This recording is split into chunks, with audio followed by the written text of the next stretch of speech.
eat what they grow. The cost of importation of rice and other food stuff, we stopped it. We made fertilizer available, and we were very impressed and happy with the reaction of Nigerians. They went back to the farm. And we made sure our neighbor, especially Nigeria, understand us, because there are Nigerians that order food in Niger for Nigerian market. The Nigerian government cooperated with us. So really, we defended on ourselves, and Nigerians do not regret it. Corruption is very difficult under this system. Even under the military system, luckily I have experienced both occasions. When I collected people, put them in Kiriki or somewhere and said they are guilty until they can prove themselves innocent, and put investigation panels based almost on the geopolitical zone for people that held positions, governors, ministers, commissioners, heads of parastatals, because then people don't get that position until they declare their assets. Then they are faced with the bank statements and their assets. If they cannot explain, the balance is taken away from them. But what happened? Eventually, I myself was arrested, detained, and they were given back what they have looted. So that's why Agbada and join and see what this partisan politics is all about.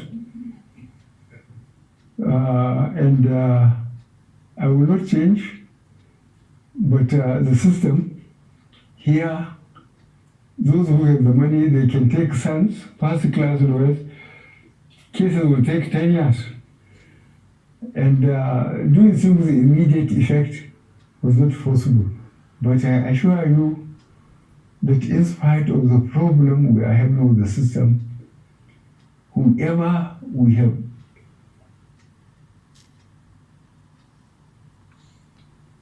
correct intelligence that he's not being very accountable, we ease him out. We don't give it too much publicity. But I assure you that those who are responsible, who are holding responsible position, know that we don't tolerate corruption. Shekau is reported dead. Does that give an opportunity for us to zero in and consolidate and secure the Northeast? The problem of the Northeast was very difficult. The governor, the present governor, is working very hard. He's taking a lot of risk. And I asked him, this Boko Haram, is it our people listening? Is it Nigerians or people coming out? He said, they are Nigerians, most of them. They are Nigerians. Does not this have a As I said, the only way we got them around was that you can't kill innocent people and say God is great. It's not this the state. That worked very well.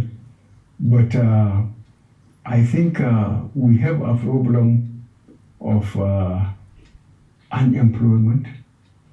We have a problem of a lot of youth looking basically for what to eat, not even to talk of accommodation or dress. The level of poverty is almost unimaginable. So this is a problem. But those who are really keeping in touch with what we are doing, they know the difference between the time we came in and now. And the people of Northeast and South, I think, are the best judges for the performance of this administration, because they know what they were in and they know the condition now. I was Katsina last year, and I heard of this insecurity, of this banditry. Like, insecurity has moved from the northeast to the northwest. People can no longer go to farm. How do you respond to some of these challenges, especially banditry in the Northeast? Well, I had series of meetings, the whole security apparatus was changed, as you know. All the service chiefs and the IGs went. The one that succeeded them had been part of the system. So we had series of meetings with them, at least 3 meetings, each one lasted more than 2 hours. Firstly, I allowed them to go around, and see the position on the ground. They made changes in their officers and commands and the men. And we told them that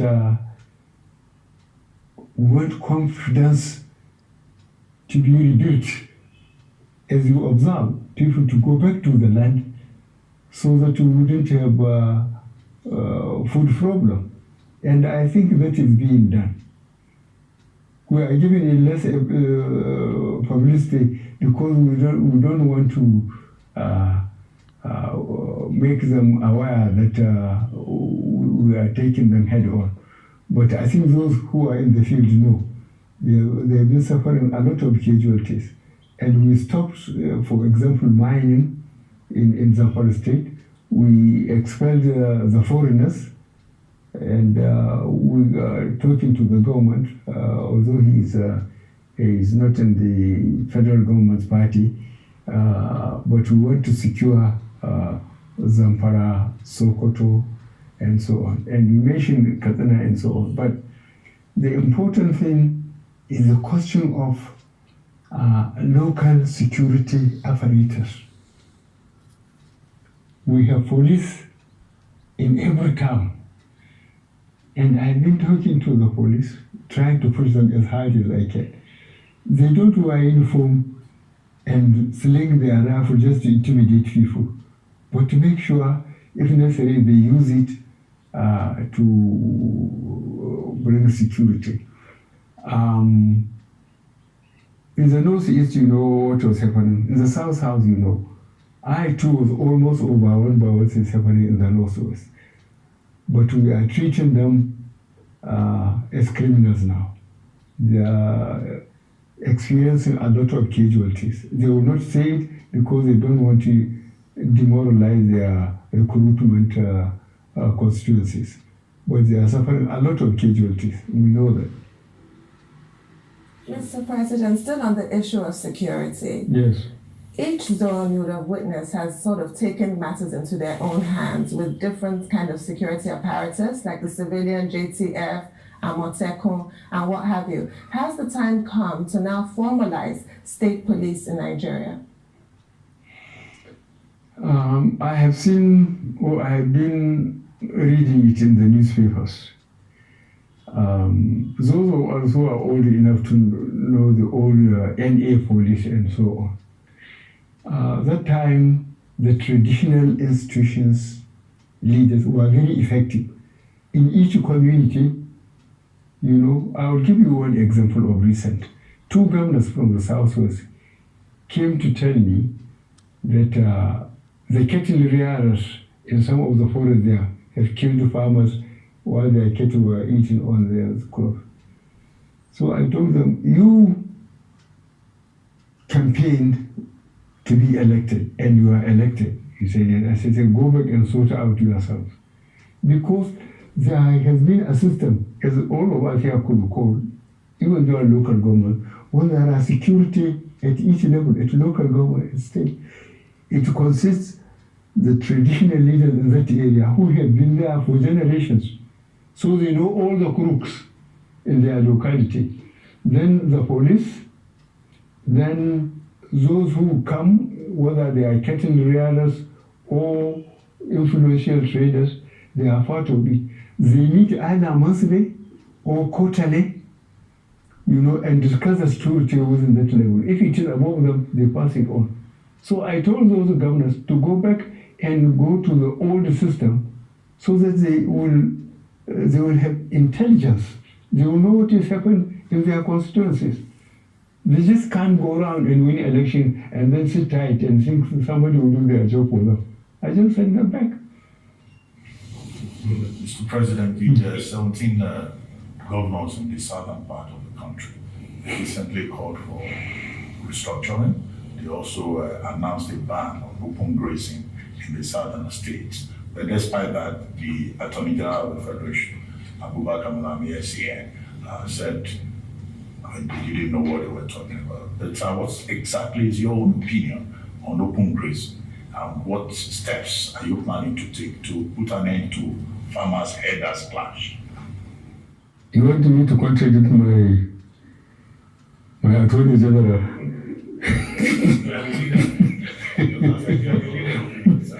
Okay. What I did was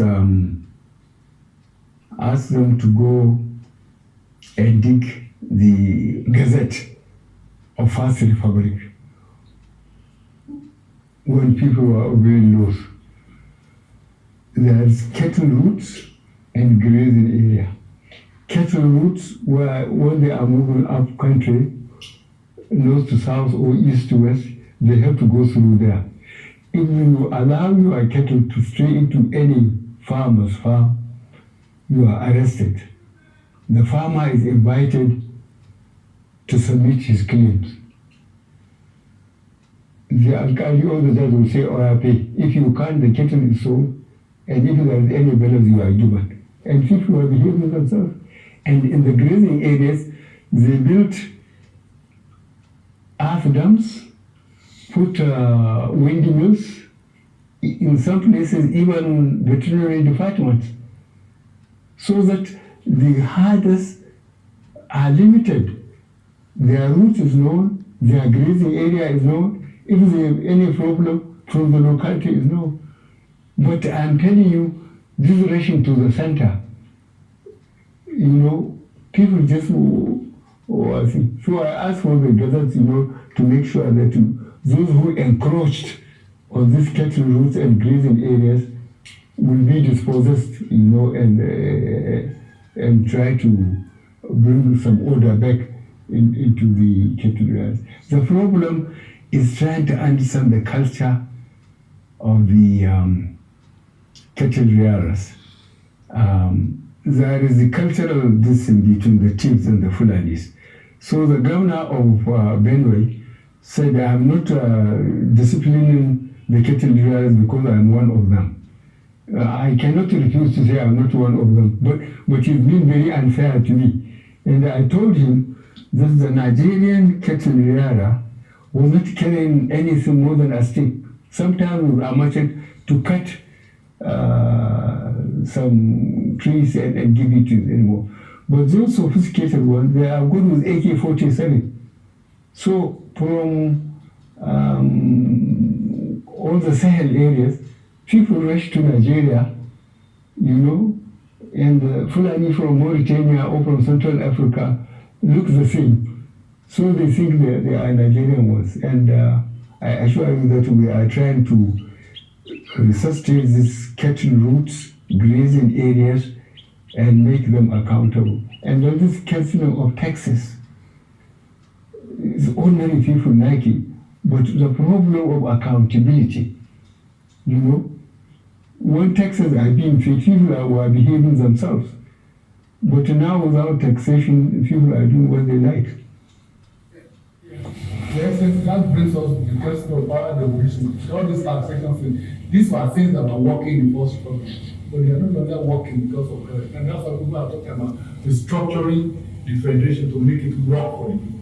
And it was part of the APC manifesto in 2015. I mean, what is your position now on devolution of powers? Devolution of power, you have to define it. It's a legislative list. Take some of the things to residual and keep a few to concurrent, while have a strong defense in the center. Well, virtually local governments are virtually killed. You know it. Yes, sir. The 3 tiers of government, federal, state, and local government, if they are being followed properly, we won't have all these social problems. But the problem is the local government have been virtually killed. And this is not good for this country. It's not good for this country because those who became the local government chairman have been compromised. If your local government is, say, entitled or is supposed to receive 300 million, a letter will be prepared for you to sign that you have received 300 million and you are given only 100 million.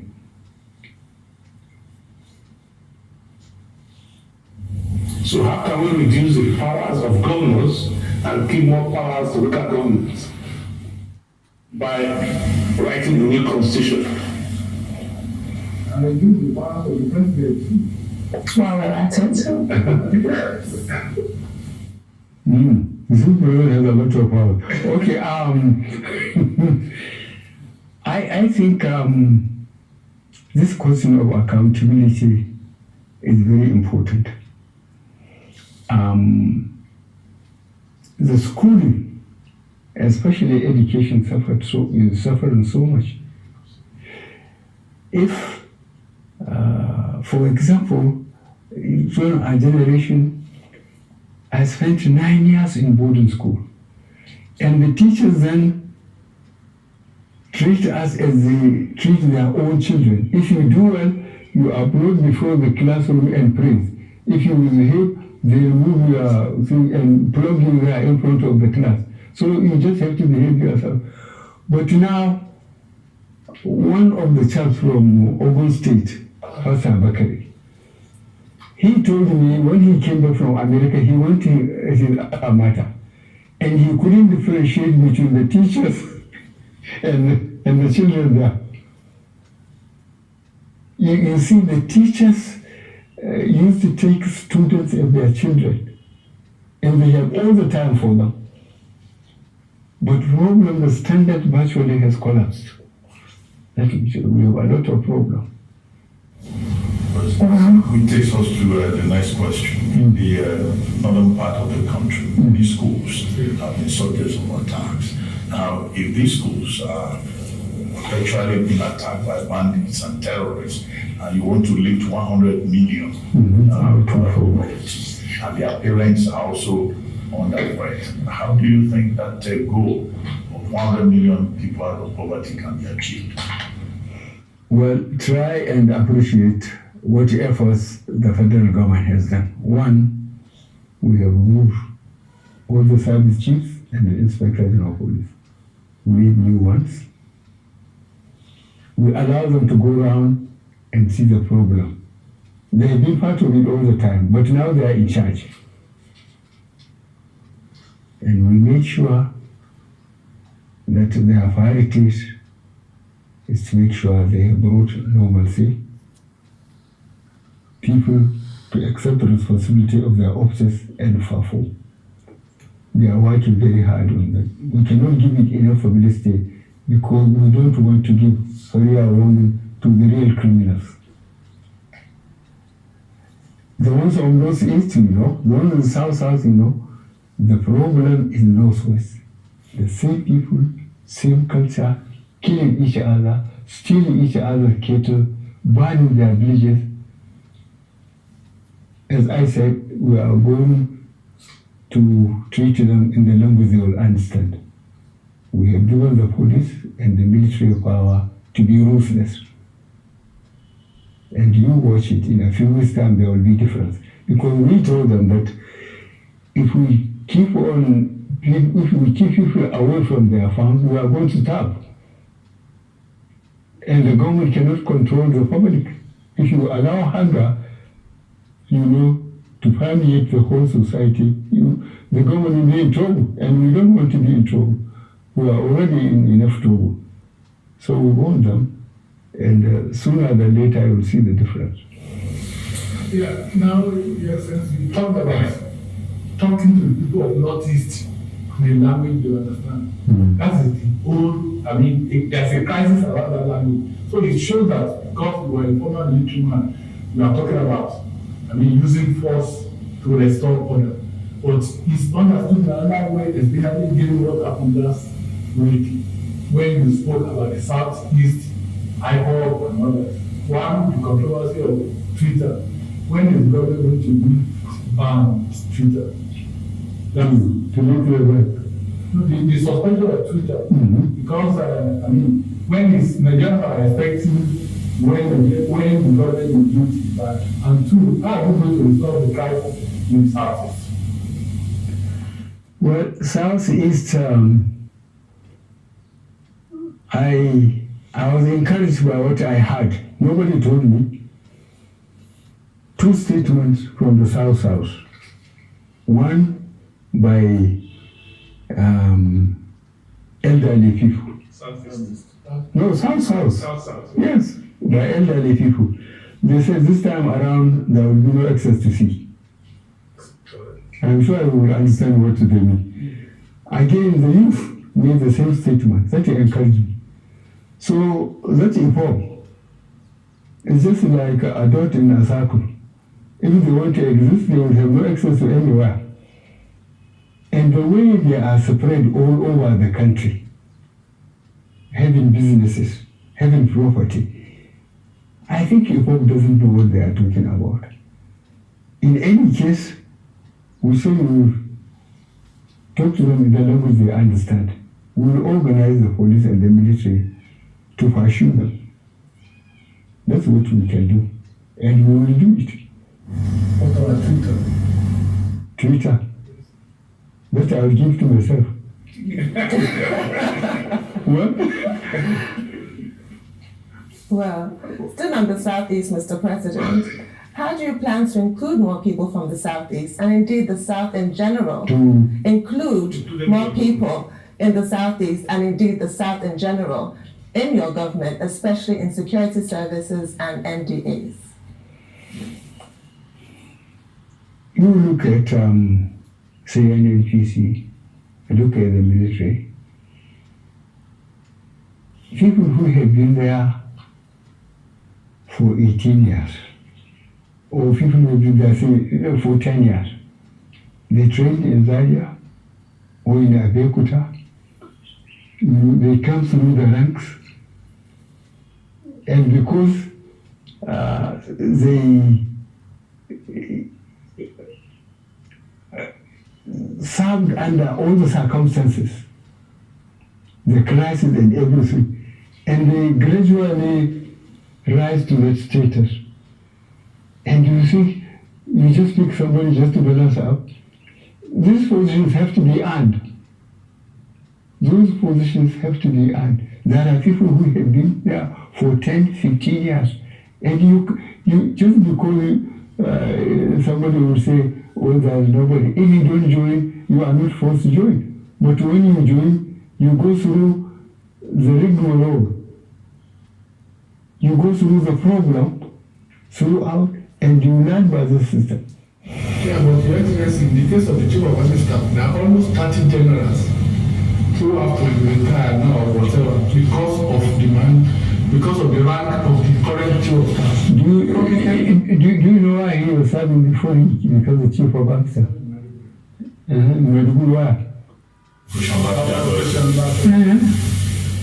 You can't get to pick just somebody just because he is wearing seniority and making. You put somebody who has been in the mill, who has suffered with the soldiers, they know him, he fought with them and so on. To tell you the truth, on individual basis, all these chaps, they do me. Because I want to do, but I don't know them, I have forgotten them. Some of them, I don't know them. So operational experience was a factor. It is, because the soldiers, to be effectively led, must be somebody they know they are not him. He exposed himself to him. If you Leave the security services. I believe one of the things we're talking about is signaling and of belonging. Beyond security, Southeast, they want to be secretary to government. They want to be other things. Like you said, you've chosen 2 or 3 of them, like Okadigo as VP. So you've said you don't have anything against them. So why don't you, as father of all, bring them more together Make them feel belonging. Make them feel like your children. You better get a list of our civil servants. If you think there are no people from the southeast, there are people from the southeast, but they know they have to go through the mill. Mr. President, I was going to ask the challenges you referred to earlier about fighting corruption and how difficult it is under a democratic system. Yeah. But there's this perception, general perception that, well, the best way to escape prostitution is to just join the ruling party. Because one or two governors join APC, you think that's what they do? Well, it's a matter of perception. What this administration can do is to make sure that APC lasts beyond this administration. And we start a registration from polling unit to ward, to local government, to the state, so that APC will know how many of them there are in state by state, in even local government by local government, so that by the time this administration goes, there will be family on the ground and they can continue. And that is the best thing politically for the country and for the party. So it's not as if, but to have a lot of realization, people believe that once you join this, you rule, that your rule is just a fee for option that will happen. No, you are being very unfair to us. Now, to power rotation. Yes. There's an agreement in APC to move power from north and south. But what parts of the south, or where do you think the president will still come from to keep the legacy going? Should we allow the party to decide? I have just told you that we started from bottom up. And I gave the acting chairman to the end of this month, June. He asked for an expansion. For them, the committee, we developed terms of reference, we put a committee, and they are going to give me this report by the end of the month on the convention we are going to conduct and then arrange the general elections, up to 2003, all the elections. And we will start this from bottom upward so that members of the party will feel they are involved in decision making. Nobody is just sitting here in Lagos and asking them what to do. This is what we are arranging. So there's no succession plan? No, succession plan depends on the party. We are going to leave that to the party. The party will sit and make its decision by the constituencies, they won and so on. So those who want to be president, they better join APC. Economy and the limited economic growth that we've seen recently, and I'll start with foreign direct investment. Even though your administration has given the right signal with regards to ease of doing business, Nigeria has barely improved, and we're losing foreign direct investment to our neighbors such as Ghana. What can you do to make Nigeria a more competitive and more attractive destination for foreign direct investment? Well, this question was answered when there was this answer. You remember the young people who wanted to march here and remove me when they were checked that answers. And my answer to that, I got the members of the Executive Council. As you could recall, by the Constitution, there must be a member of Executive Council from each state. That is the Constitution. Every state must be represented. So I got them on a Wednesday. I said they should go, each one should go to his state, speak to the governor, speak to the traditional leaders, speak to the business people, and speak to the, especially, and tell them that the federal government, no more vacancy, is full. Go to any state governor and ask him now to give you a contract or to give you a job. He will tell you there is no vacancy. The same thing with local government. So you may have a good degree, but you may die without having a job. Why? Because nobody is going to invest in an insecure environment. So I told them, I said they should tell the youth that if they want jobs, they will behave themselves, make sure Nigeria is secure so that people can come and invest. Nigeria is resourceful, people know it. We are a rich country. God has endowed us. But nobody can bring, look at the 200 buses bought by the former governor of Lagos. Some of these boys went and banned the vehicle. The governor made an album, came and I took the album and put it aside. I said, go and tell them to work. Who will go and invest his money in an unstable environment? Nobody will. It's just common sense. So you behave yourself, you make Nigeria secure, and people will invest. So coming back to competition, looking at the issue of, as you are petroleum minister, Mr. President, the issue of spending money for subsidies, which is taking money that would have been invested in infrastructure, which will also come to. How do we do with the subsidy question of petroleum and power?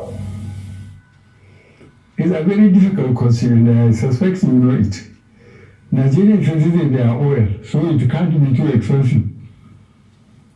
Nigerian petroleum is being sold from here up to Ghana. At the pump station, Nigeria, people will take it, will close the borders, they put jerrycans, they ride the machine into through the bush. And if you try and give it the cost and insist that it has to be economic base, Nigeria will seduce their oil and they will ride and push you out of wherever you are, even if it is presidential villa. They will push you out. They say this is their oil. So what we want is to try to get the cooperation of customs, immigration, and this border guards so that it cannot be taken in substantial amount. Customs are doing quite well because we are confiscating tankers, selling the petrol and selling the tankers, and the people whom we are dispossessing of this, they don't complain. They don't talk to anybody, they don't say it. When the government has taken away their tankers and sold their petrol and so on. We are doing it.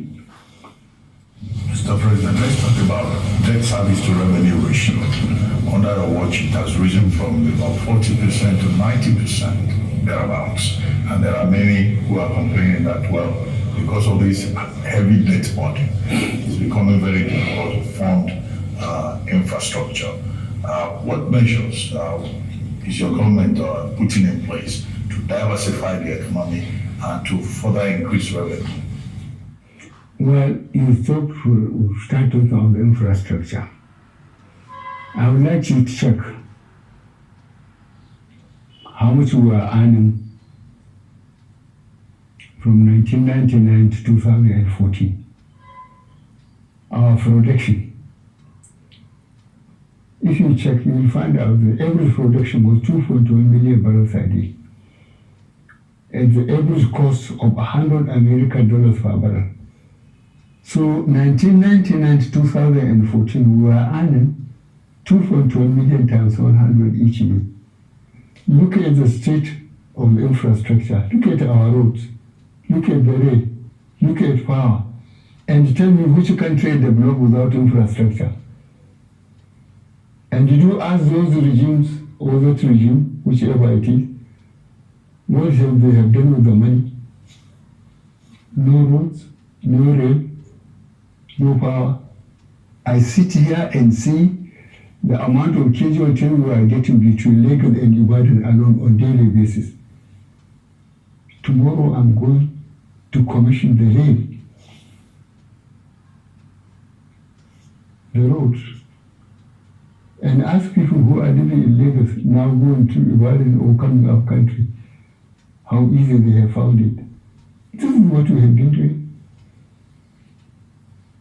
But what have they done with all the money they are getting? Look at power. There had been a lot of waste. There had been a lot of waste. Yes, I was correcting you on the infrastructure. The government has done quite a bit on infrastructure, but there is also something about infrastructure that is surprising to many Nigerians. You are carrying a lot of this infrastructure to Niger Republic. Road, rail, people are wondering what is the attraction of Niger Republic? Why is there obsession by the Buhari administration towards Niger Republic? How many neighbors do you have? Both of individual and the national. You have to cultivate your neighbor. If you don't, you are in trouble. If you could recall when I came, I went to Chad, I went to Niger, I went to the Cameroon. Look at what happened with us, Boko Haram. If we are not in the good relationship with Niger and Chad and Cameroon, Boko Haram would have done worse things to us than this. And you say I'm carrying to Niger. I told you the border between us and Niger is 1,500 kilometers. And in Niger, you see, I spoke to one Frenchman, and I have to tell you this. He spoke nonsense. I say, you people in 1885, you sat down with ruler and pencil and draw lines. I say, I have first cousins in Niger. There are Kanuris, there are Hausas, there are Fulanis in the Niger Republic. Just as there are Yorubas in Benin, Republic and so on. You can't absolutely cut them off. But the rail, look at the plan, if you read the plan, how we are rehabilitating the rail. Niger, they have discovered oil too, as you know. And we don't want to allow them to go through Benin Republic. We want them to come through Nigeria. We hope they will decide when we take the rail up to Maradi that they will send all their exports and so on through Nigeria rather than through Benin. Because with the railways and the roads working, both from Maiduguri to Port Harcourt, from Kano to Lagos and so on, people will be very busy. And I believe if you make the infrastructure work, roads, rail, I assure you that Nigeria will keep themselves very busy and they will leave you alone. But when the roads are not motorable, the rail is virtually crippled. People have so much time to harass you. Mr. President, now that you've overcome your health challenges, what is looking great? What is the outlook for the last 2 years of your presidency?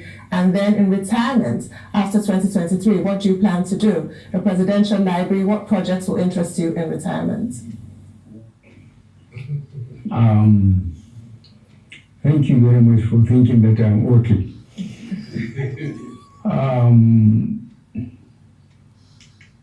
I have never abandoned my farm.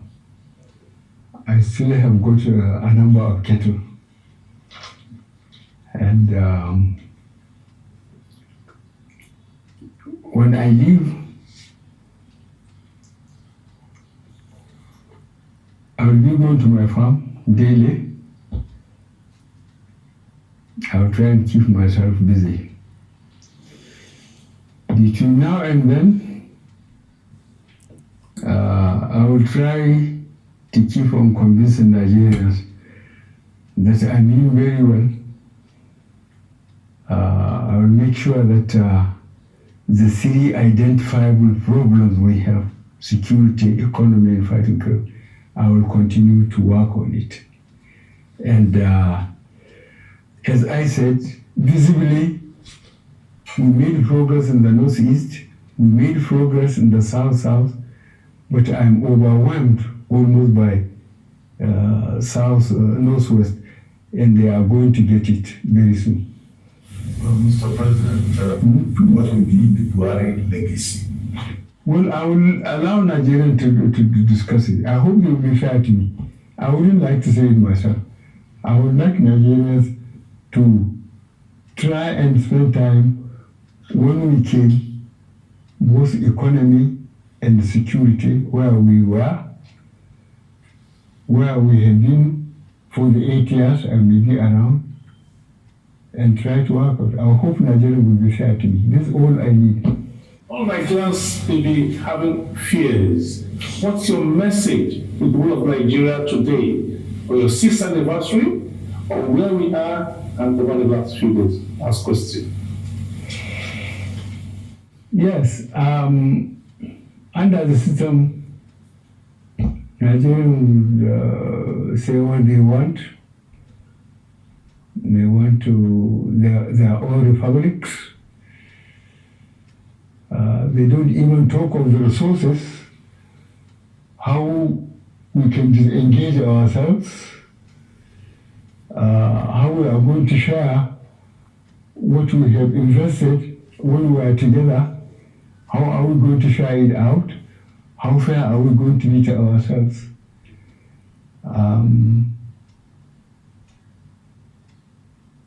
And try and see our population, our young population. If we cut ourselves into pieces, can we win the confidence of investors, real investors, people to come and build factories, employ people, produce goods and services, and then earn from taxation, from employment? I don't like the way Nigerian elite is allowing ignorant or careless people talking all over the place. We have so much to learn and so much to guide together than to try and disorganize people's way of thinking that if you become a republic, things will be all right. Let them see how long it took us between 1960 and now, how we came about. We have consolidated it. Mr. President, thank you so much for your time. That was our exclusive interview with